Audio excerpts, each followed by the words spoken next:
The launch of 10 new bird stamps has helped to identify some of the best conservation successes that we have here in the UK. Among the 10 species featured, 4 were once extinct: the bittern, the marsh harrier, the magnificent white-tailed eagle and the avocet.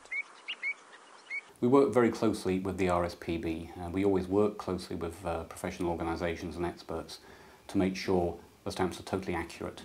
And we work with them on a long list of species with the criteria that they had to be British, and also they were at some level of endangered status, but there were action plans bringing them back.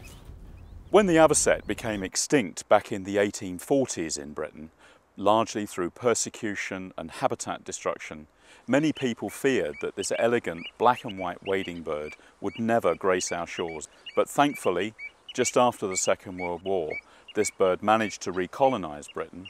It was adopted by the RSPB as our logo in 1970, and now we're fortunate to be in a position where we have over 1,300 breeding pairs. The world's fastest flying bird, the peregrine falcon, has always been a part of our countryside.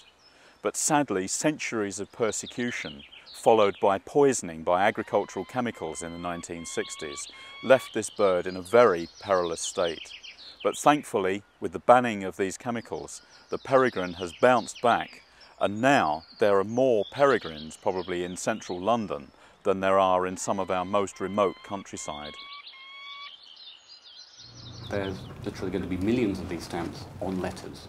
So if somebody asks the post office, they get the stamp, they'll actually be able to observe the stamp and register what the subject is when they put it on the letter. And also, the recipient will get that as well through their letterbox. So it's difficult to escape stamps sometimes, and the message will get through that way. Let's not forget, some of these birds were extinct, all of them had a very difficult past, and sadly some of the threats that those birds faced are still there today, and we mustn't take these fantastic birds for granted.